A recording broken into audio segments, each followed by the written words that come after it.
we're talking about Bundibugyo virus, strain of a virus. There is actually, there's a Zaire one, but now we're talking about the Bundibugyo virus. But the truth of the matter be said, and I saw even the U.S. government even giving travel advisories to its citizens. Mostly about the protests. About the protests. But something should tell you, is Ebola not actually also not very important to them? To them. What I'm saying is this: we have to be very objective. If we want to contain the virus, or rather any form of any disease, priority number one should come to your citizens. As a president, or rather as a government that is actually caring, first of all, you give priority to your citizens, not to the nationals, foreign nationals first. You have to be able to make sure that your citizens are actually very safe, so that as you go outside there, by the way, Kenya has the best experts in terms of the medical and the health fields. We train the best doctors, the best public health officers, the best nurses. We need to utilize the expertise of our people here. And that's why you've been seeing most of our healthcare professionals actually move outside the country. Actually, they are on high need outside there. But we don't seem actually to be able to appreciate that fact. So what I'm saying is that the government must prioritize, first of all, making their citizens very safe, according to the constitution. Introduction of a virus to the Kenyan ecosystem. Yes. How certain will it be that it can be contained fully, that in future it does not recur?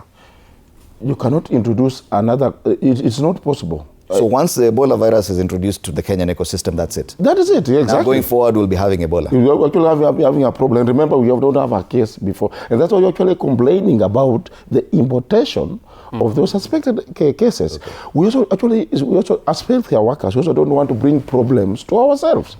We know the problems already we have in our healthcare systems. Number one, our healthcare systems are porous. Number two, our healthcare systems, he talked about the financing.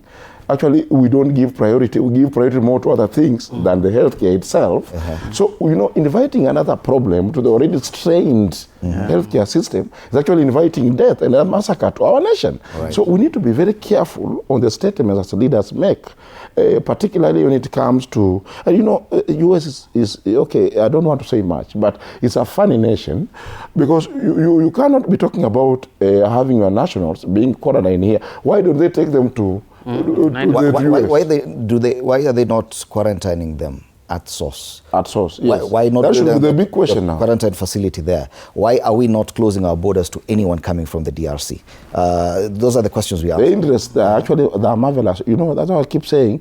Unless we depoliticize the healthcare system in this country, we'll still get our priorities wrong. We have to depoliticize, because the moment we put politics at the center of health, we get it actually very wrong. Because even the leaders we have at the helm must stop thinking that they are politicians and start thinking that they actually care about this country and the healthcare. Right. Because the moment we start saying that, we want to bring in because of ABCD and because of the interest of somebody else, then we lose actually the whole point. All right. So we need to be careful on how we actually address the issue. All right, even as we continue this discussion, our reporter Muthoni Brenda is still moving up and down within the city. She was at Kangemi earlier this morning. I don't know if she's still there and what update she has for us. Good morning, Muthoni, once again. Where are you now?